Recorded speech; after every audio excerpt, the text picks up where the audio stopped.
Alors, dans cette série de transformations des détections de fuites en réparation, c'est plutôt facile. Donc il s'agit juste d'une détection de fuite que nous avons faite à Malibu.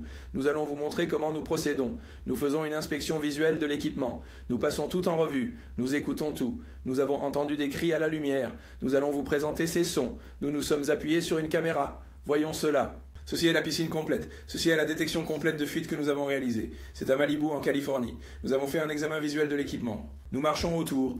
Nous cherchons quelque chose d'inhabituel. La prochaine étape, nous allons sortir notre équipement d'écoute et nous allons écouter tout autour. Nous allons écouter les jets de spa où nous avons commencé. Maintenant, c'est le skimmer, les deux ports. Nous allons écouter les lumières, les retours. Quand nous arriverons à cette fuite de lumière, nous voulons que vous entendiez à quoi cela ressemble réellement. Alors écoutez bien.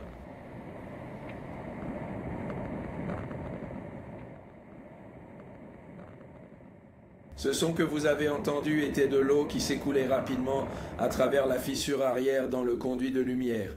Nous allons vous montrer cela avec une vidéo ici. Nous testons statiquement le tuyau.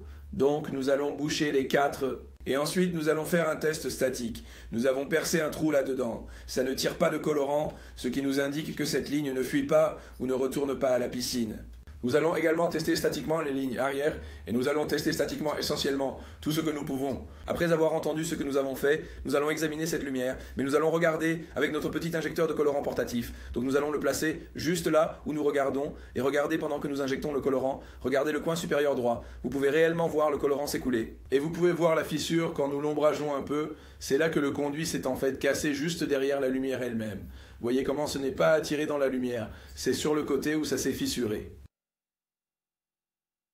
Donc, lors de cette détection de fuite, nous avons découvert que le conduit s'est littéralement cassé au niveau de la lumière et c'était le colorant que vous avez vu s'écouler. Cela va être une réparation coûteuse. Nous n'allons pas simplement le bourrer de toutes sortes de charges, époxy, chewing gum, etc.